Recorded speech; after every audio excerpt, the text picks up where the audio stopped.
नमस्कार दोस्तों, कैसे हैं आप लोग। तो बच्चों, आज वरदान सीरीज में मैं नीट का एक चैप्टर लेने वाला हूं जिसका नाम है motion in a straight line. तो motion in a straight line को हम पढ़ेंगे आज। ठीक है, तो स्ट्रेट लाइन मोशन में सबसे इंपॉर्टेंट टॉपिक से हम लोग स्टार्ट करेंगे। तो सबसे पहले एक लिस्ट देखते हैं इंपॉर्टेंट टॉपिक्स की। ठीक है, तो this is the list of important topics. Chapter map है एक तरीके से ये। तो इस चैप्टर के अंदर जो क्वेश्चंस आते हैं तो मोटे मोटे इन 6 टॉपिक से आपको मिलते हैं। तो पहला टॉपिक आपके पास आता है एवरेज वैल्यूज का, जिसमें एवरेज वैल्यूज पूछी जाती हैं आपसे। Average velocity, average speed, average acceleration भी कभी कभी पूछ ली जाती है, बट वो रेयर आती है। ठीक है, फिर हम बात करते हैं यूनिफॉर्मली एक्सेलरेटेड मोशन की, जिसमें इक्वेशंस ऑफ मोशन का इस्तेमाल होता है। और इसमें ही एक स्पेशल केस है जिसका नाम है मोशन अंडर ग्रेविटी। तो ग्रेविटी भी बेटा यूनिफॉर्म ही होती है, हर एक जगह पर सेम रहती है। अनलेस एंड अनटिल आप बहुत ऊपर ना फेंको, ठीक है ना। अगर आप बहुत ज्यादा ऊपर फेंक दोगे, माउंट एवरेस्ट से भी ऊपर चला गया आपने बॉडी फेंकी, ठीक है ना, तब जाकर ग्रेविटी में एक वेरिएशन देखने को मिलता है, तब वो यूनिफॉर्म नहीं रहता है। अदरवाइज जब आप छोटे मोटे पत्थर फेंक रहे हो, बैट से बॉल को शॉट लगा रहे हो, फुटबॉल को किक कर रहे हो, तो उन सब में बेटा मोशन अंडर ग्रेविटी के अंदर आपका एक्सेलरेशन ड्यू टू ग्रेविटी एकदम रहता है यूनिफॉर्म। ठीक है ना। ये दोनों एक ही तरह का एक ही इक्वेशन से सॉल्व होते हैं, जिनको हम बोलते हैं इक्वेशंस ऑफ मोशन। फिर बात करते हैं बेटा uniformly accelerated, sorry, non uniformly accelerated motion, जहां पर एक्सेलरेशन होता है वेरिएबल। और जब एक्सेलरेशन वेरिएबल होगा तब क्या होगा? जब एक्सेलरेशन वेरिएबल होगा तो उस केस में आपकी इक्वेशंस ऑफ मोशन नहीं लगेंगी। तो क्या लगेगा? तब लगेगा आपका कैलकुलस, डिफरेंशिएशन एंड इंटीग्रेशन। ठीक है, और फिर हमारे पास आता है ग्राफ्स। ठीक है, और ग्राफ्स के बाद लास्ट में हमारे पास आता है रिलेटिव मोशन। तो आज हम ये सारे टॉपिक्स देखने वाले हैं सिंगल शॉट में, वन शॉट के अंदर। तो without any further ado, let us quickly start our lecture. ठीक है, motion in a straight line. तो सबसे पहले बेटा हम लोग बात करेंगे एवरेज स्पीड और एवरेज वेलोसिटी की। तो एवरेज स्पीड क्या होता है? ध्यान देना बेटा, एवरेज स्पीड क्या होता है? तो एवरेज स्पीड होता है total distance travel, total distance travel divide by total time taken.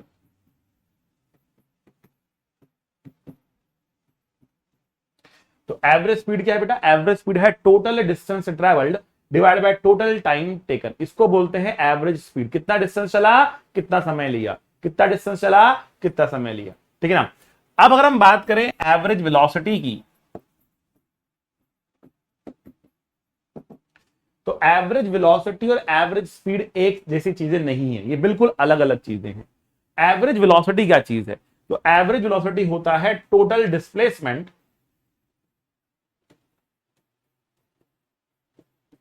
Total displacement upon में time taken, total time taken.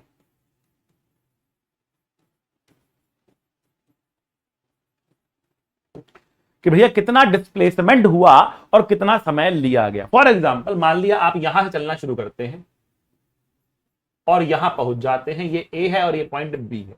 अब आप गए कुछ ऐसे टेढ़े मेढ़े रास्ते पर गए, ठीक है, तो आपने एक डिस्टेंस चला। तो सपोज करते हैं यहां से लेकर यहां तक का डिस्टेंस एल है। एल क्या है? टोटल डिस्टेंस ट्रेवल, इस तिरछे मिर्छे रास्ते का डिस्टेंस है। आप ऐसे चले, ठीक है ना। कितना डिस्टेंस हुआ? ये डिस्टेंस हुआ आपके पास, कितना? एल डिस्टेंस हुआ। टाइम कितना लिया आपने? एल टी टाइम लिया, मान लेते हैं आपने यहां से आते पहुंचने में टी समय लिया।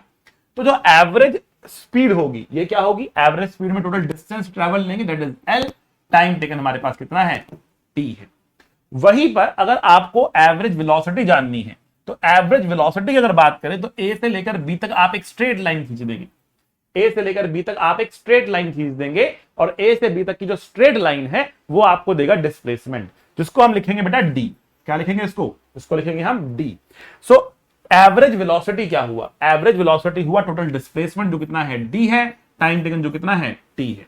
तो डिस्प्लेसमेंट अपॉन में टाइम टेकन, डिस्प्लेसमेंट अपॉन में टाइम टेकन, डिस्प्लेसमेंट डी है, टाइम टी है।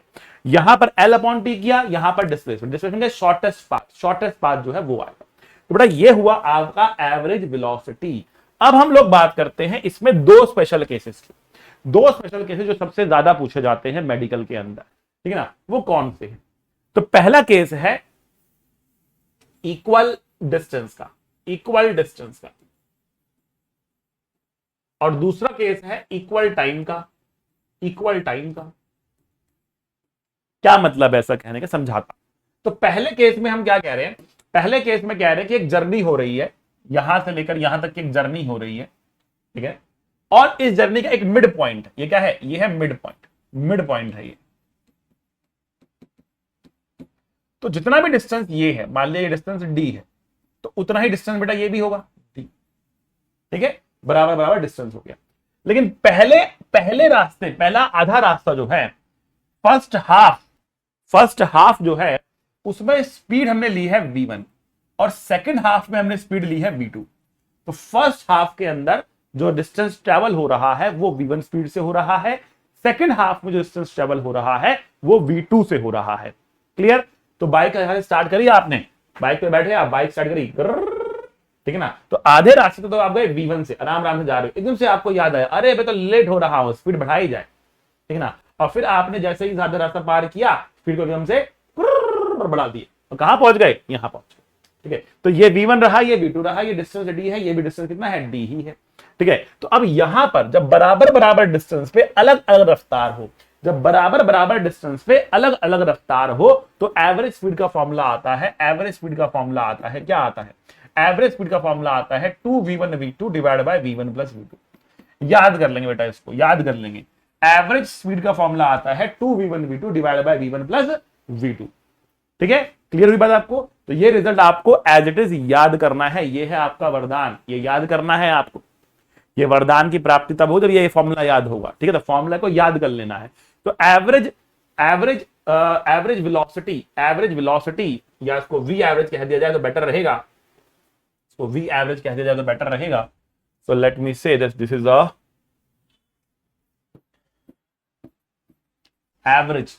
एवरेज वेलोसिटी या एवरेज स्पीड, दोनों इस केस में सेम रहेंगे, बिकॉज पार्टिकल स्ट्रेट लाइन में जा रहा है, पलट नहीं रहा, डिस्टेंस भी बराबर है, डिस्प्लेसमेंट भी बराबर है, ठीक। वहीं पर सेकंड केस देख रहे हैं, सेकंड केस में हम कह रहे हैं कि अगर हमने बराबर बराबर डिस्टेंस लिया, तो सॉरी बराबर बराबर टाइम लिया, मतलब आधे समय तक हम v1 रफ्तार से चले और बचे हुए आधे समय तक हम v2 रफ्तार से चले, ठीक। तो हमने कहा कि पहले कुछ समय तक हम जो है v1 रफ्तार से चले, फिर अगले उतने ही समय तक हम v2 रफ्तार से चले। इस बार डिस्टेंस बराबर बराबर नहीं है, इस बार टाइम बराबर बराबर है। आप देखिए मैंने डिस्टेंस क्लियरली एक बड़ा एक छोटा दिखा रखा है, मतलब v2 छोटा होगा v1 बड़ा होगा, टाइम बराबर दिखाया है, ये भी t और ये भी t। तो बराबर बराबर टाइम अलग अलग रफ्तार, बराबर बराबर टाइम अलग अलग रफ्तार, हम लिख रहे हैं बराबर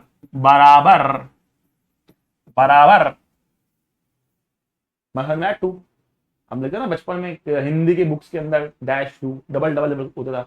तो बराबर बराबर रफ्तार,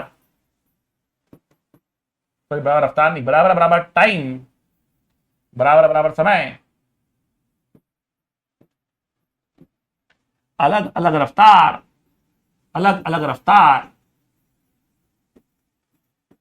तो एवरेज स्पीड का जो फॉर्मूला बनेगा वो क्या बनेगा बेटा, v1 plus v2 divide by 2 बन जाएगा, ठीक है। यहां पर क्या है, बराबर बराबर डिस्टेंस अलग अलग रफ्तार, यहां पर क्या है, बराबर बराबर समय अलग अलग रफ्तार। तो बेटा ये तो बहुत ही इंपॉर्टेंट है, ये कई बार आया है एग्जाम में, कई बार आया है एग्जाम में। आपके डायरेक्ट फॉर्मूला पूछ लेते हैं आपसे, वैल्यू देके आंसर निकलवा लेते हैं आपसे, डायरेक्ट फॉर्मूला लगा के आंसर निकलेगा आपके पास, ठीक है। बट ये फॉर्मूला भी आप याद करेंगे, जब बराबर बराबर टाइम हो, अलग अलग रफ्तार हो तो ये लगेगा, बराबर बराबर डिस्टेंस हो, अलग अलग रफ्तार हो तो ये लगेगा। क्लियर? अब क्वेश्चन देखते हैं। तो क्वेश्चन आपके स्क्रीन पर बेटा ये रहा। क्वेश्चन कह रहा है कि एक बस है, ट्रैवल कर रही है first 1/3 distance at a speed of 10 kilometre per hour, ठीक है ना। तो पहला 1/3 डिस्टेंस मतलब d/3, अगर टोटल डिस्टेंस d है तो d/3 डिस्टेंस ट्रैवल हो रहा है कितने से, 10 किलोमीटर प्रति घंटा से हो रहा है, बहुत अच्छी बात है। The next 1/3 at 20 kilometre per hour, अगला जो 1/3 डिस्टेंस है, अगला जो d/3 डिस्टेंस है बेटा वो ट्रैवल हो रहा है 20 किलोमीटर पर आवर से हो रहा है, बहुत अच्छी बात है। The last 1/3 at 60 kilometre per hour, 60 kilometre per hour से हो रहा है। The average speed of the bus is, bus की एवरेज रफ्तार कितनी है, बस की एवरेज रफ्तार कितनी है, यहां से लेकर यहां तक जाने की बस की एवरेज रफ्तार कितनी है, ये हम जानना चाह रहे हैं। तो हमने बोला एवरेज रफ्तार क्या होती है भैया, व्हाट इज एवरेज रफ्तार। तो एवरेज स्पीड होती है टोटल डिस्टेंस ट्रैवल। अब देखो जो फॉर्मूले मैंने बताया था वो डायरेक्टली यहां लगने वाले नहीं है, क्योंकि वो बराबर बराबर डिस्टेंस दो दो पार्ट में हमने लिखा था, बस यहां पे तीन पार्ट हो गया, तो तीन पार्ट का फॉर्मूला कुछ और होगा, क्या होगा पता नहीं, देखते निकालते हैं। तो जो जनरल फॉर्मूला वो लगाएंगे, वो क्या, total distance travel total time taken. तो टोटल डिस्टेंस कितना है, डी/3 डी/3 डी/3, तो कितना हुआ डी/3 प्लस डी/3 प्लस डी/3 टोटल टाइम टेकन। अब देखो यहां पे कितना समय लगा, तो यहां समय लगा d/3/10। कैसे निकाल रहे हैं, हम बोल रहे हैं समय time is equal to distance upon में स्पीड। समय क्या है, डिस्टेंस अपॉन में स्पीड है। तो यहां का समय कितना है, डिस्टेंस कितना है d/3, समय कितना 10, तो d/3/10 plus d/3/20 plus d/3/60, clear. So d/3 plus d/3 plus d/3, ऊपर कितना आया, d आया, नीचे से d/3 कॉमन आया, 1/10 1/20 1/60 1/10 1/20 1/60 1/10 1/20 1/60 d/3 मैंने कॉमन निकाल लिया, ठीक है ना। इस d से ये d कटेगा और ये 3 ऊपर जाएगा, नीचे से 10 भी कॉमन निकाल सकते हैं, ये ऊपर जाएगा, 30 ऊपर चला गया आपका, 30 ऊपर चला गया आपका, ब्रैकेट में आएगा 1 प्लस 1/2 प्लस 1/6, 30 ऊपर गया, क्या हो जाएगा 1 प्लस 1/2 प्लस 1/6, ठीक है भाई। अब यहां पे क्या आएगा, 30 आया हमारे पास, नीचे ब्रैकेट में क्या आएगा, 6 आया, 6 ये 3 ये और 1 ये रहा। अब ये 6 ऊपर जाएगा तो ये क्या बनेगा बेटा, ये बनेगा 180 और नीचे बनेगा कितना 10, तो 0 से 0 कटेगा, कितना आएगा 18 किलोमीटर प्रति घंटा की रफ्तार मुझे मिल रही है, एवरेज रफ्तार 18 किलोमीटर प्रति घंटा। So total distance travel divide by total time taken करेंगे और हमारा आंसर निकल जाएगा, ठीक है बच्चा लोग। तो ये क्वेश्चन आपके सामने रहा, उम्मीद करता हूं आपको समझ में आया होगा। अगला क्वेश्चन देखते हैं बेटा आप लोग लिए क्या बेटा, ये नीट ओडिशा में आया है 2010 के अंदर, और क्वेश्चन आपके सामने ये है कुछ इस तरीके से, और ये बेसिकली आप लोगों के लिए होमवर्क है, इसका आंसर कमेंट बॉक्स में आपको लिखना है। और जैसे कि मैं देख पा रहा हूं, ठीक है, कुछ डिस्टेंस x के लिए रफ्तार v1 है और अगले इक्वल डिस्टेंस के लिए रफ्तार v2 है। तो ये डायरेक्ट जो मैंने आपको केस बताया था वही केस है, बट उसका रिप्रेजेंटेशन अलग तरीके से किया गया है। तो अब आपको फिगर आउट करना है कि जो फॉर्मूला मैंने बताया था उसके हिसाब से इन चारों में से कौन सा ऑप्शन सही बनता है और उसको मार्क करना है। कमेंट बॉक्स में अपने आंसर को लिखना ना भूले। चलते हैं आगे। Motion under gravity, motion under gravity देखो बेटा, इक्वेशंस ऑफ मोशन ही यहां पर लगानी है क्योंकि यूनिफॉर्म एक्सेलरेटेड मोशन रहता है। तो पहली बात तो क्या करना है, इक्वेशन ऑफ मोशन आपको अच्छे से आनी चाहिए। कौन कौन सी इक्वेशन मोशन होती है बेटा, v equals to u plus at होता है, s equal to ut plus half at square होता है, और v square equal to u square plus 2ah होता है। पहली बात तो ये इक्वेशन ऑफ मोशन हुई। इसके अलावा एक इक्वेशन और होती है, उसको बोलते हैं displacement in the nth second. इसका मतलब होता है sn माइनस sn माइनस 1, और इसकी वैल्यू कितनी होती है बेटा, इसकी वैल्यू होती है u plus a/2 into 2n minus 1। बेटा ये होती है s nth का formula, u plus a/2 2n minus 1। अब यहां पर nth का मतलब क्या है, nth का मतलब है nth सेकंड में जो ट्रेवल किया गया डिस्टेंस है। What is the meaning of first second और सेकंड सेकंड और थर्ड सेकंड, मतलब क्या है इसका। सपोज आई से सेकंड सेकंड, तो इसका मीनिंग क्या है, ये पहला फिर दूसरा सेकंड है, 2 सेकंड्स नहीं है, ये दूसरा सेकंड है। तो सेकंड सेकंड स्टार्ट होता है t इक्वल टू 1 से और खत्म होता है t इक्वल टू 2 पे। थर्ड सेकंड स्टार्ट होता है t इक्वल टू 2 से, खत्म होता है t इक्वल टू 3 पे। सेकंड सेकंड खत्म होता है, थर्ड सेकंड खत्म होता है t इक्वल टू 3 पे, स्टार्ट होता है t इक्वल टू 2 पे। वैसे ही nth सेकंड जो है इसका ड्यूरेशन 1 सेकंड का ही है, nth सेकंड का ड्यूरेशन 1 सेकंड का ही है। ये स्टार्ट होता है t बराबर n माइनस 1 से और खत्म होता है t बराबर n पे। इसका ड्यूरेशन 1 सेकंड का ही होता है, बट वो 1 सेकंड कौन से वाला है, n माइनस 1 से n वाला है। उसके बीच में कितना डिस्प्लेसमेंट हुआ, u plus a/2 2n minus 1, ठीक है ना। और बाकी फॉर्मूले आपके पास ये रहे। तो ये तो जनरल फॉर्मूले आपके हुए, जनरल फॉर्मूले हुए। अब मैं आपके सामने कुछ स्पेशल केस रखता हूं मोशन अंडर ग्रेविटी के, मोशन अंडर ग्रेविटी के कुछ स्पेशल केस आपके सामने रखता हूं, ठीक है ना। स्पेशल केस क्या है, देखो पहला केस बनता है कि अगर आपने एक पत्थर को नीचे से ऊपर फेंका है u रफ्तार से, तो ये ऊपर जाकर नीचे आएगा, ठीक है भाई। तो ऊपर हाईएस्ट पॉइंट पर इसकी रफ्तार पहली बात 0 होगी, जब ये वापस पहुंचेगा तो इसकी रफ्तार सेम यू ही होगी अगर हमने एयर रेजिस्टेंस को निगलेक्ट कर रखा। अगर एयर रेजिस्टेंस नहीं है, जिस रफ्तार से फेंकोगे उसी रफ्तार से आपके हाथ में गिरेगा। ठीक है, हाईएस्ट पॉइंट पर स्पीड 0 हो जाएगी। अब यहां पर दो फॉर्मूले आपको याद करने हैं। पहला, कितनी हाइट तक जाएगा, हाइट कितने जाएगा, तो हाइट का फॉर्मूला होता है you square by 2g, you square by 2g। दूसरा, टाइम ऑफ फ्लाइट, कितनी देर हवा में रहेगा, कितनी देर हवा में रहेगा, ऊपर जाकर नीचे आने का समय कितना है, टाइम ऑफ फ्लाइट कितना है। तो भाई टाइम ऑफ फ्लाइट का फॉर्मूला है 2u/g। बेटा ये फॉर्मूला तो आपको याद ही होने चाहिए। आप उसे रटवा रहे हो तो बेटा रटवा रहे हैं, क्या करें, रटना पड़ेगा, रटना पड़ेगा, कोई रास्ता नहीं है इसका, इनको याद करना है। ये फॉर्मूला अगर एग्जाम में डिराइव करने जाओगे तो क्वेश्चन कब सॉल्व करोगे, डायरेक्शन करोगे कि सॉल्यूशन करोगे। तो फॉर्मूला याद होगा तो चुटकी में 1 मिनट के अंदर क्वेश्चन बनता है। खास तौर से नीट एग्जाम के अंदर आपके पास डिराइवेशन का बिल्कुल भी समय नहीं होता है। आपको क्वेश्चन पढ़ना भी है, सॉल्व भी करना है, फॉर्मूला भी लगाना है, कैलकुलेशन भी करनी है, उसके बाद मार्क भी करना है, सब 1 मिनट के अंदर। 1 मिनट से भी कम समय मिलता है बहुत सारे क्वेश्चन में आपको। ठीक है ना बच्चों, तो कहने का मतलब क्या है कि बहुत बहुत बहुत कम समय रहता है, इसलिए फॉर्मूले आपको अच्छे से याद होने चाहिए। ठीक है बच्चों, अब यहां पर एक और बात समझो, टाइम ऑफ फ्लाइट तो पूरा समय है, लेकिन एक समय ऊपर जाने का होता है, एक समय नीचे आने का होता है, और ये दोनों समय बेटा बराबर होते हैं। तो हम बोलते हैं टाइम ऑफ असेंट, ऊपर जाने का समय, टाइम ऑफ डिसेंट, नीचे आने का समय बराबर होगा, और ये टोटल टाइम का आधा होगा, आधा समय ऊपर जाने में, आधा समय नीचे आने में लगेगा, इक्वल टू u/g हो जाएगा, इक्वल टू u/g हो जाएगा। तो ये टाइम ऑफ फ्लाइट के लिए आप रिलेशन लिख सकते हो यहां पर। ठीक है बच्चों, ये हम बात समझ में आई। दूसरी बात आपको यह भी समझना है कि ऊपर जाने की जर्नी और नीचे आने की जर्नी आइडेंटिकल होती है। Upward journey, upward journey, upward journey is identical to the downward journey.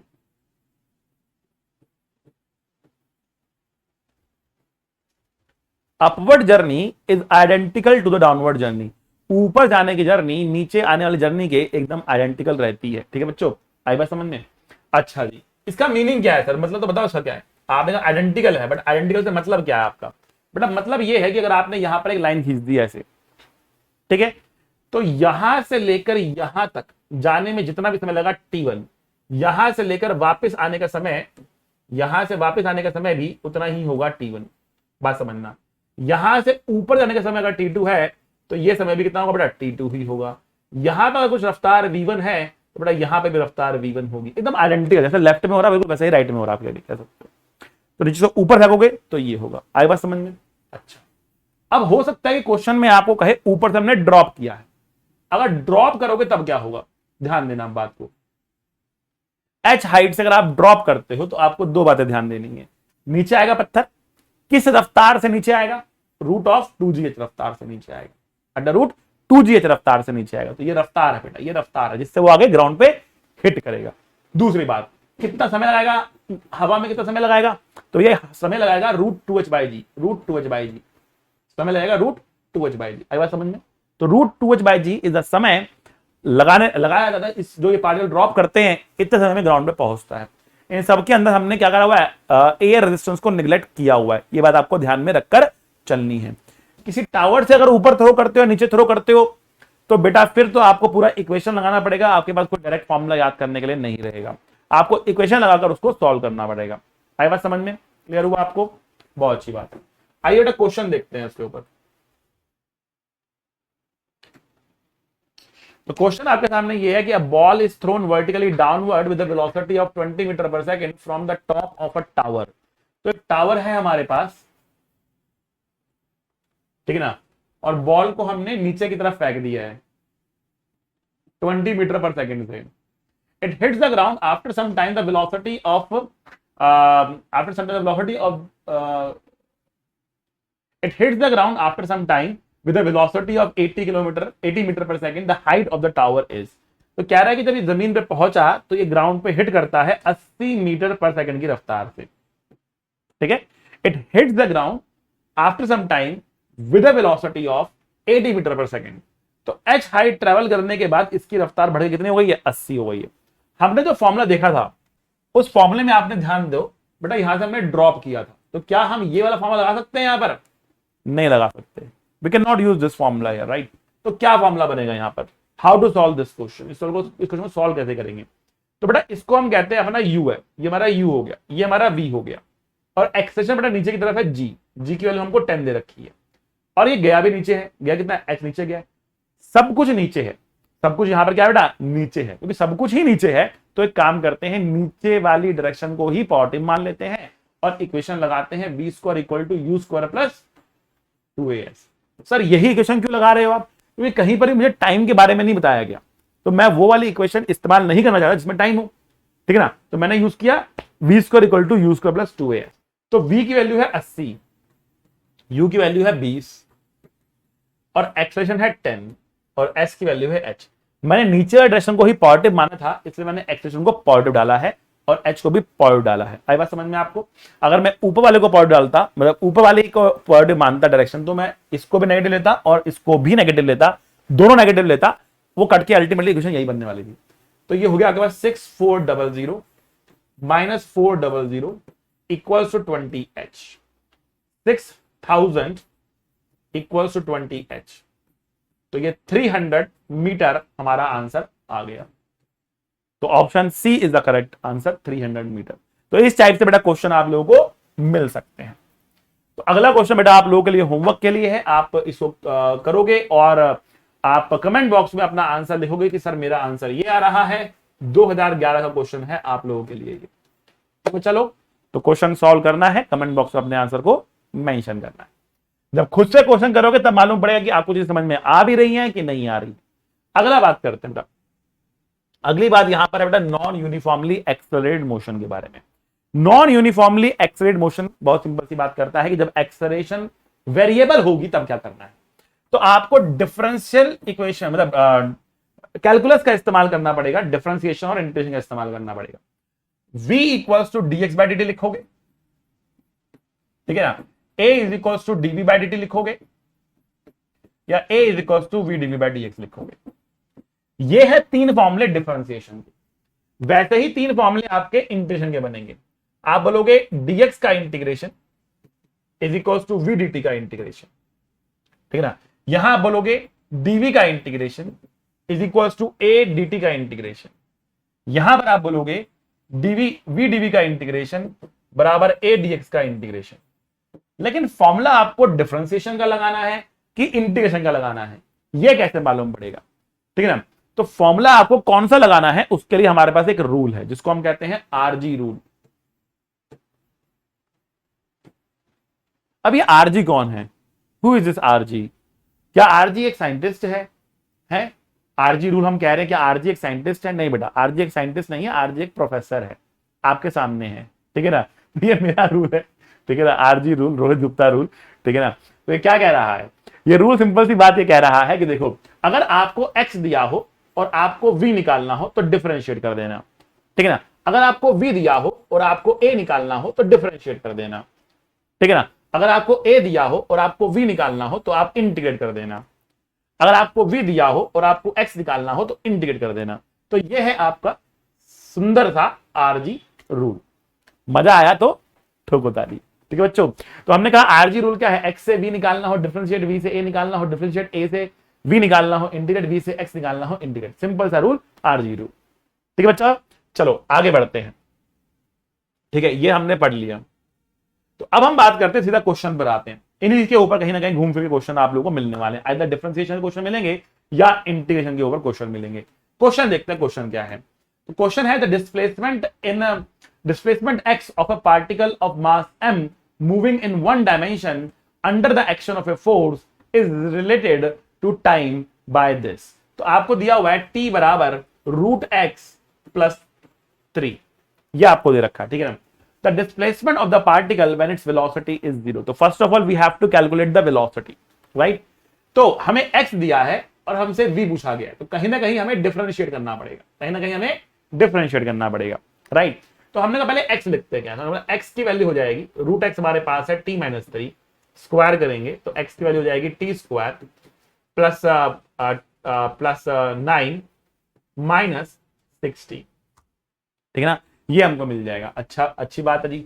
अब हमें x की वैल्यू मिल चुकी है, अब हम निकालना चाहते हैं v की वैल्यू। तो v क्या होता है, v होता है dx बाई dt, हमें पता है डिफरेंशिएशन लगाने वाला हमारे पास। तो d by dt of T square minus 60 plus 9। तो बेटा टी स्क्वायर का डिफरेंशिएशन क्या होता है? तो टी स्क्वायर का डिफरेंशिएशन होता है 2t, माइनस 60 का डिफरेंशिएशन होता है -6 और प्लस 9 का डिफरेंशिएशन होता है बेटा 0। ठीक है बेटा, तो v की वैल्यू हमको मिल गई 2t माइनस 6। अब ये कह रहा है डिस्प्लेसमेंट तब बतानी है जब वेलोसिटी 0 हो जाए। तो ये वेलोसिटी 0 कब होगी? तो इसको हम 0 डालेंगे, इसको हम 0 डाल देंगे। ठीक है ना, जब हम इसको 0 डालेंगे, जब हम इसको 0 डालेंगे तो हमें टाइम का एक वैल्यू मिलेगा। हम बोल रहे हैं 2t बराबर 6 है, तो t बराबर 3 सेकंड आ गया। तो t बराबर 3 सेकंड पर वेलोसिटी हो जाएगी 0। पर हमें टाइम नहीं निकालना, क्वेश्चन ने कहा डिस्प्लेसमेंट बताओ जब वेलोसिटी 0 होगा। तो हमें मालूम पड़ गया कि t बराबर 3 पर 0 होगा, तो t बराबर 3 पर हम जानना चाहते हैं कि डिस्प्लेसमेंट कितना होगा। ठीक है ना, तो हमने बोला कि देखो भैया t बराबर 3 पर और t बराबर 0 पर, इसने हमसे पूछा डिस्प्लेसमेंट कितना होगा। तो t बराबर 0 पर क्या हो रहा? देखो हमने बोला t बराबर 0 पर, t बराबर 0 पर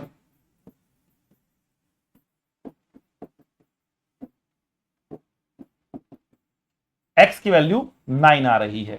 t बराबर 0 पर x की वैल्यू हमारे पास 9 आ रही है। ठीक है, t बराबर 0 पर x की वैल्यू कितनी आ रही है? हमारे पास 9 आ रही है। ठीक है ना, अच्छा जी, अब t बराबर 3 पर x की वैल्यू कितनी आ रही है? तो t बराबर 3 पर x की वैल्यू हमको मिल रही है, t बराबर 3 पर एट t बराबर 3 x की वैल्यू जो मुझको मिल रही है बेटा वो कितनी आ रही है? तो वो हमारे पास आ रही है how much the value is coming, x equals to आ रहा है 0। now अब there is a basic flaw here, thank god I catch it, there is a basic flaw here। the flaw here is कि जो हमने यहां पर value रखी है √3 इक्वल्स टू -3, तो √3 की वैल्यू कभी भी नेगेटिव नहीं हो सकती। √3 की वैल्यू कभी भी नेगेटिव नहीं हो सकती, right? Trying to get this point कि √3 की वैल्यू कभी भी नेगेटिव नहीं हो सकती, right? Root x is always a positive number, right? तो हमने यहां पे √x लिखा हुआ है, t को अगर मैंने जो डाला तो √x की वैल्यू कितनी आ रही है बेटा? नेगेटिव में आ रही है।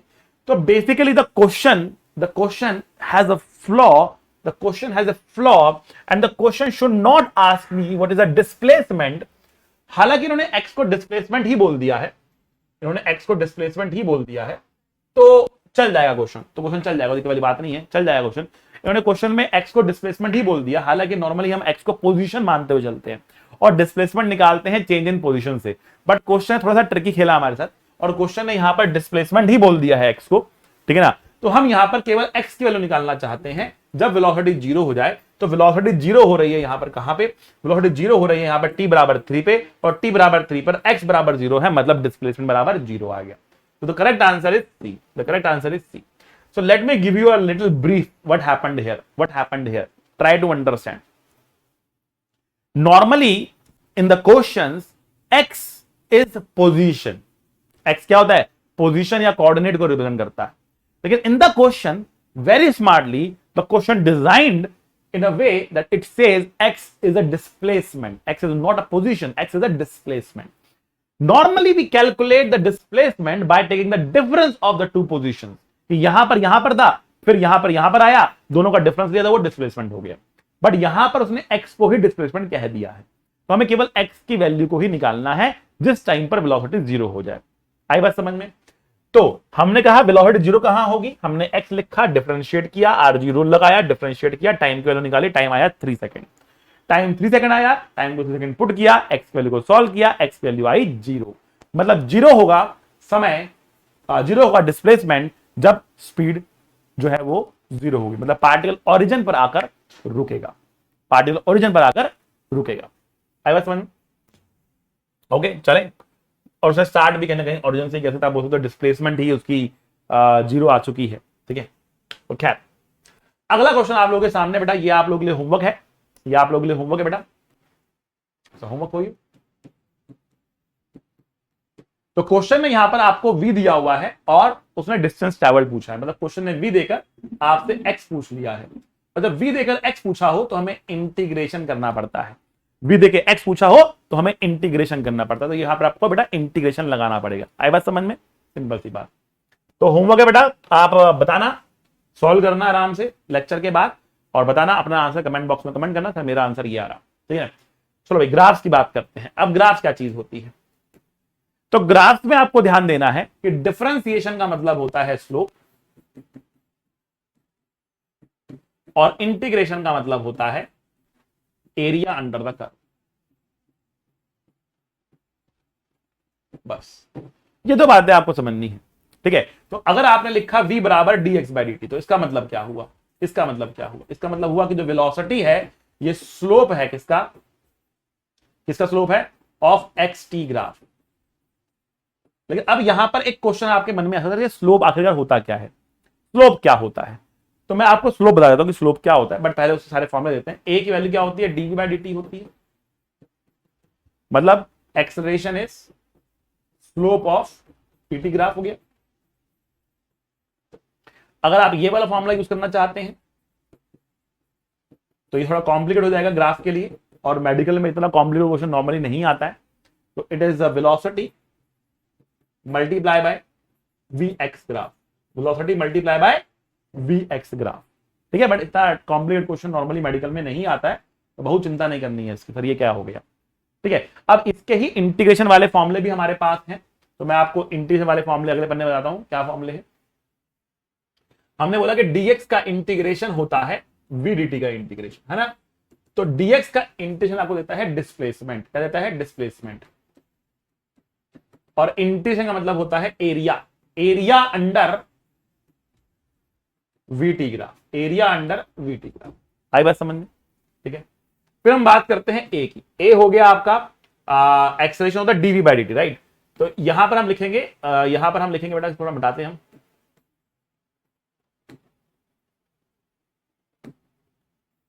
Integration dv is integration a dt।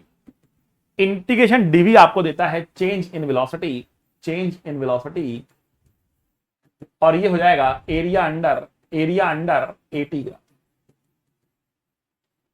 तो ऐसे बेटा डिफरेंशिएशन जहां पर हो वहां पर स्लोप, जहां पर इंटीग्रेशन हो वहां पर एरिया लगा सकते हो। केवल इस चैप्टर में नहीं, किसी भी चैप्टर में आप ये फंडा यूज कर सकते हो। थोड़ी सी बात मैं स्लोप की करूंगा बेटा। स्लोप का मतलब क्या होता है, बात समझना। अगर आपके पास बेटा ये कोई भी ग्राफ है, y पे कुछ भी हो सकता है और x पे कुछ भी हो सकता है। हो सकता है वहां पर a हो, यहां पर t हो सकता है कि वहां पर b हो, यहां पर t हो सकता है कि वहां पर b हो, यहां पर x हो, कुछ भी हो सकता है, वटएवर, राइट। तो अगर आपके पास कोई भी एक ग्राफ जा रहा है, और इसकी आप स्लोप निकालना चाहते हो किसी भी पॉइंट पर, तो करना क्या है? तो जिस भी पॉइंट पर आपको स्लोप निकालनी होगी, बात समझना, जिस भी पॉइंट पर आपको स्लोप निकालनी होगी वहां पर आप ड्रॉ करोगे टेंजेंट। क्या ड्रॉ करोगे बेटा? एक टेंजेंट ड्रॉ करोगे, ठीक है। टेंजेंट तो आपको पता ही है, जो एक पॉइंट से गुजरती है, तो आपने एक टेंजेंट बना दी वहां पर। अब ये टेंजेंट एक्स एक्सिस के साथ जो एंगल बना रही होगी थीटा, स्लोप होगी टेन थीटा, स्लोप होगी टेन थीटा। आई बात समझ बेटा? स्लोप होगी टेन थीटा। क्लियर? अब अगर मैंने कहा कि देखो भैया ये एक्स है और ये वाई है, और हमारे पास ग्राफ जा रहा है कुछ ऐसा पैराबोलिक शेप में, ठीक है ना, हमारे पास ग्राफ ऐसा जा रहा है पैराबोलिक शेप। तो यहां पर और यहां पर तीन मैंने अलग पॉइंट आपके सामने रखे, है ना। यहां पर जो स्लोप होगी, ये देखो ये एंगल बन रहा है ऐसा। टेंजेंट ड्रॉ किया हमने एंगल ऐसा। जो ये थीटा आ रहा है ना, ये कैसा थीटा है बेटा? ये थीटा है आपके सामने ऑब्ट्यूज। क्या है बेटा? ये ऑब्ट्यूज एंगल है। और tan थीटा क्या हो जाएगा बेटा? tan थीटा क्या हो जाएगा? थीटा ऑब्ट्यूज है, तो व्हाट इज tan थीटा? तो हम कहेंगे tan थीटा हो गया आपका नेगेटिव हो गया, क्योंकि थीटा क्या है? 90 से बड़ा है, तो स्लोप क्या हो गई? नेगेटिव हो गई। तो इस लाइन की जो स्लोप है बेटा वो नेगेटिव स्लोप है। यहां पर आप ड्रॉ करोगे तो इस लाइन की स्लोप बेटा आएगी 0, क्योंकि एंगल 0 हो जाएगा। और यहां पर ड्रॉ करोगे तो बेटा ये एंगल पॉजिटिव आएगा, एक्यूट आएगा मतलब, तो स्लोप आएगी पॉजिटिव। तो आप शेप देखकर, टेंजेंट देखकर, एंगल देखकर बता सकते हो कि स्लोप कहां पॉजिटिव है, कहां नेगेटिव है, और कहां पर 0 है, आप बता सकते हो, ठीक है ना।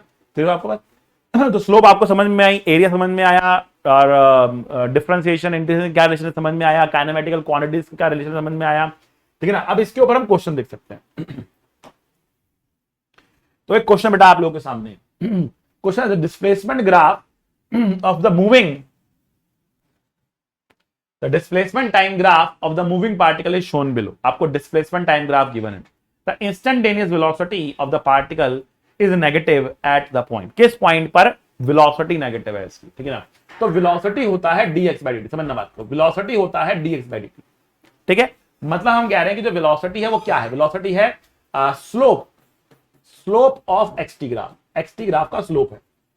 तो भैया ये एक्सटी ग्राफ ही एक तरीके का, ठीक है, तो इसका स्लोप देखना है आपको। अब देखो पॉइंट सी यहां पर है, पॉइंट सी यहां पर है, तो पॉइंट सी पे जो स्लोप होगी पॉजिटिव होगी, क्योंकि एंगल ये छोटा बना रही है, एक्यूट बना रही है।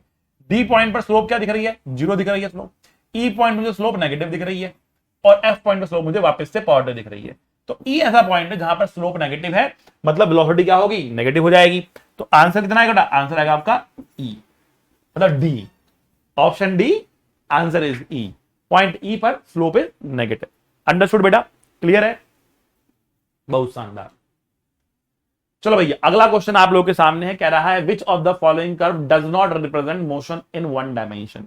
इनमें से कौन सा graph motion in one dimension को रिप्रेजेंट नहीं कर रहा है। हिंट में आप लोगों को दे देता हूं, होमवर्क है आप लोगों के लिए, हिंट में आपको देता हूं कि एक समय पर दो अलग अलग रफ्तार नहीं हो सकती, एक समय पर दो रफ्तार नहीं हो सकती। At one time two speeds are not possible, are not possible. Hint है, होमवर्क है, आपको कमेंट बॉक्स में अपना आंसर बताना कि आपका आंसर क्या आ रहा है, एबीसीडी में से आपका आंसर क्या आ रहा है, कमेंट बॉक्स में अपने आंसर को लिख देना। ठीक है चलो, वरदान नंबर 5 में हम आ चुके हैं, रिलेटिव मोशन की अब बात करते हैं। तो रिलेटिव मोशन क्या चीज है बेटा, रिलेटिव मोशन, हालांकि ये 2D के अंदर बहुत अच्छे क्वेश्चन इसके अंदर बनते हैं, बट 1D में भी आपसे क्वेश्चन पूछ सकते हैं। चेजिंग वाले क्वेश्चन जो होते हैं वो आपसे पूछे जा सकते हैं। 2D में रेन मैन प्रॉब्लम होती है, रिवर स्विमर प्रॉब्लम होती है, वो हम अगले जब वरदान लेकर आएंगे काइनेमैटिक्स में, मोशन इन अ प्लेन में, तब आपको बताएंगे। तो फिलहाल के लिए हम कह रहे हैं कि रिलेटिव मोशन के अंदर हम क्या कह सकते हैं। तो रिलेटिव मोशन जो है, जब हम इसकी बात करते हैं रिलेटिव मोशन की, तो हम क्या कह सकते हैं यहां पर, उसकी बात कर लेते हैं भैया। तो हमने कहा देखो velocity of A with respect to B क्या होता है। वेलोसिटी ऑफ ए ये क्या है, ये है velocity of A with respect to B. हम ये कहते हैं कि जितना भी मोशन है, ठीक है ना, जितना भी मोशन है वो सब क्या है, रिलेटिव है। मतलब वो डिपेंड करता है कि कौन देख रहा है, डिपेंड करता है कि कौन देख रहा है, ठीक है ना। आप देख रहे हो कि मैं देख रहा हूं, कि बिल्ली देख रही है, कि डोरेमोन देख रहा है, कि चूहा देख रहा है, कौन देख रहा है उस पर डिपेंड करता है। ठीक,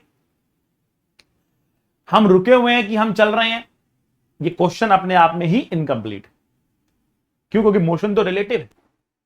तो कौन देख रहा है, एक बस में जब आप ट्रैवल कर रहे हो तो आपके बाजू में जो बंदा बैठा हुआ है, आपके बाजू में जो बंदा बैठा हुआ है, ठीक है ना, वो आपको रेस्ट पे नजर आएगा, वो आपको रेस्ट पे नजर आएगा। आपके साथ ही बैठा हुआ है, तो जा तो रहा नहीं है, बैठा हुआ आपके साथ, तो आप लोग रेस्ट पर। पर खिड़की के बाहर जब आप देखोगे तो आपको पेड़ चलते हुए नजर आएंगे, आपको पेड़ भी चलते हुए नजर आएंगे। बस का कंडक्टर कहेगा भैया, बस का कंडक्टर क्या बोलेगा, पंजाबी बाग आ गया, आ गया, पंजाबी बाग आ गया, ठीक है ना। तो ये नहीं बोलेगा हम पंजाबी बाग आ गया, ठीक है ना, आईआईटी आ गया क्योंकि उसको पूरी की पूरी आईआईटी चलती हुई नजर आ रही है उसकी तरफ। एम्स आ गया, उसको एम्स चलता हुआ आ रहा है उसकी तरफ, बस समझना, ठीक है। तो जो बस में बैठा हुआ है उसको बाहर की दुनिया चलती हुई नजर आ रही है, और बस के अंदर जो लोग बैठे हैं उसको रुके नजर आ रहे हैं। बट जो बाहर से कोई मान लेते पेड़ है, पेड़ के बंदर बैठा, और वो बंदर देख रहा है बस को, बंदर आराम से बैठा हुआ है, बंदर बस को देख रहा है, तो बंदर को तो पूरी बस चलती नजर आ रही है, और बस के अंदर बैठे हुए सारे पैसेंजर भी चलते हुए नजर आ रहे हैं, ठीक है। तो हमने क्या कहा कि कौन रुका हुआ है, कौन चल रहा है, ये डिपेंड करता है कि देख कौन रहा है। बंदर देख रहा है कि बस में बैठे हुए आप देख रहे हो, कौन देख रहा है, ठीक है ना, उस पर मोशन डिपेंड करता है। तो हमने कहा कि अगर आपको वेलोसिटी डिफाइन करने तो साथ में ऑब्जर्वर भी डिफाइन करना पड़ेगा। तो हमने कहा कि velocity of A with respect to B, so B is the observer here, B is the observer, B is the observer is equals to velocity of A minus velocity of B. तो अब ये velocity of ए और B क्या है, तो ये है with respect to ground, with respect to ground या किसी थर्ड फ्रेम ऑफ रेफरेंस की आप बात कर सकते हो। नॉर्मली हम वो ग्राउंड लेके चलते हैं कि ग्राउंड के लिए अगर वो रुका हुआ था तो बी के लिए हो सकता है वो चल रहा हो, ठीक है ना। तो velocity of A minus velocity of B करना पड़ेगा, ठीक है, अब इसका मीनिंग क्या है, बात समझो। b इज द ऑब्जर्वर और b की वेलोसिटी माइनस हो रही है, तो एक सिंपल सी बात है, और सिंपल सी बात यह है कि ऑब्जर्वर अपनी वेलोसिटी को दूसरों की वेलोसिटीज में से माइनस कर देता है, बस इतनी सी बात। ऑब्जर्वर अपनी वेलोसिटी को दूसरों की वेलोसिटी में से माइनस कर देता है, सिंपल सा कॉन्सेप्ट है। जिसके भी फ्रेम ऑफ रेफरेंस में आपको जाना है उसकी वेलोसिटी को माइनस करना है, तो आप उसके फ्रेम में पहुंच जाओगे। अगर आप बंदर की नजर से देखना चाहते हो तो बंदर की वेलोसिटी को माइनस करना पड़ेगा बाकियों की वेलोसिटी से। अगर आप बस कंडक्टर की नजर से देखना चाहते हो तो बस कंडक्टर अपनी वेलोसिटी को माइनस करेगा बाकी सब में की वेलोसिटी में से। सिंपल सी बात, इतनी सी बात आपको समझ में आ गई तो रिलेटिव मोशन के क्वेश्चंस बन जाएंगे, कोई दिक्कत परेशानी आपको नहीं आएगी। ठीक है, चलो तो ये आपके पास रिलेटिव मोशन का कॉन्सेप्ट आ गया। माइनस करने का मतलब होता है उल्टा कर ऐड करना, ठीक है ना। अगर मैं इसको लिखूं तो ऐसा भी सकता हूं ना, velocity of A with respect to ground is plus minus of velocity of B with respect to ground. तो ऐड ही कर रहे हो लेकिन उल्टा कर माइनस कर रहे हो ना, मतलब उल्टा कर ऐड कर रहे हो, ठीक है ना। तो बस ये कॉन्सेप्ट है कि जिसकी भी नजर से देखना है उसकी वेलोसिटी को उल्टा कर ऐड कर देना है, सिंपल सी बात। तो क्वेश्चन आपके सामने आ चुका है। क्वेश्चन है a bus is moving with speed of 10 metre per second on a straight road. तो आप एक रोड बना दे, रोड पे बस बना दे, ये रही आपकी बस। A scooterist wishes to overtake the bus in 100 seconds. So scooterist इसके पीछे है, ये स्कूटर वाला है हमारा, ठीक है ना, और ये 100 सेकंड में इसको ओवरटेक करना चाहता है। तो टाइम दे रखा है, तो बस जो है वो 1 किलोमीटर दूर है, मतलब 1000 मीटर दूर है from the scooterist. With what speed should the scooterist chase the bus, ठीक है ना। स्कूटरिस्ट को किस रफ्तार से बस को चेज करना चाहिए। बस जो है वो 10 मीटर पर सेकंड की रफ्तार से जा रही थी। हमने कहा कि मान लेते हैं स्कूटरिस्ट v रफ्तार से जा रहा। तो हमने कहा कि देखो अगर हम बस के फ्रेम में चले जाएं, तो बस अपने आप को रुका हुआ मानेगी। तो ये बात समझो, एक ऑब्जर्वर हमेशा अपने आप को रेस्ट पर मानता है। एक ऑब्जर्वर, मैं लिख देता हूं इस बात को भी, an observer always treat himself to be at rest। वो हमेशा अपने आप को क्या मानता है बेटा, रेस्ट पर मानता है। क्योंकि वो हमेशा अपने आप को रेस्ट पर मानता है, उसके लिए वेलोसिटीज अलग अलग हो जाती हैं दुनिया की। तो अगर हम बस के फ्रेम में जाएंगे तो बस आपका ऑब्जर्वर हो गया, तो उसके लिए बस रुकी हुई है, अब ये स्कूटर से चल रहा है, ठीक है ना। पर जब आप बस के फ्रेम में जाने वाले हो तो वेलोसिटी कैसे बदलेगी।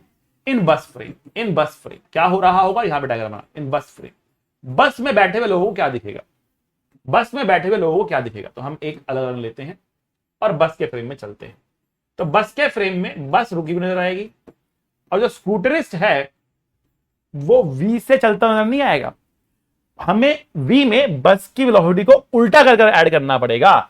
बस जा रही थी आगे, तो पीछे की तरफ हमें इसमें 10 मीटर पर सेकंड ऐड करना पड़ेगा या सब्ट्रैक्ट करना पड़ेगा। या इसको ऐसे लिख लो कि velocity of scooterist with respect to bus is velocity of scooterist minus velocity of bus। तो स्कूटरिस्ट v से जा रहा था, बस 10 से जा रही थी, माइनस कर दिया, तो v माइनस 10 की रफ्तार से ये अब आपको आगे की तरफ जाता हुआ दिखाई देगा, ठीक है ना। v माइनस 10 की रफ्तार से आगे की तरफ जाता हुआ आपको दिखाई देगा, बात समझना, ठीक है ना। तो और ये रेस्ट पर है, और ये डिस्टेंस है 1000 मीटर का, और ये ट्रेवल करना है आपको 100 सेकंड के अंदर, किस रफ्तार से, v माइनस 10 की रफ्तार से। तो आगे का कहानी क्या है, बहुत सिंपल कहानी है, डिस्टेंस बराबर स्पीड इंटू टाइम। डिस्टेंस कितना है हमारे पास, 1000 है, स्पीड कितना है, v माइनस 10 है, और टाइम कितना है, 100 है। तो v की वैल्यू आ रही है 20 मीटर पर सेकेंड। तो स्कूटरिस्ट must run at 20 metre per second. Option D is the correct answer, option D is the correct answer. समझ गए बच्चों। चलो अगला क्वेश्चन बेटा आप लोगों के लिए होमवर्क है, अब आप इसको घर से करेंगे बेटा, और अपना कमेंट बॉक्स में आंसर को मेंशन करेंगे that this is our answer, ठीक है बच्चों। तो ये था रिलेटिव मोशन। आज के लिए बेटा इतना ही काफी है। Thank you very much. पढ़ते रहें, मुस्कुराते रहें, be a good human being. मिलेंगे अगले लेक्चर के अंदर, तब तक के लिए see you, tata bye bye, अलविदा।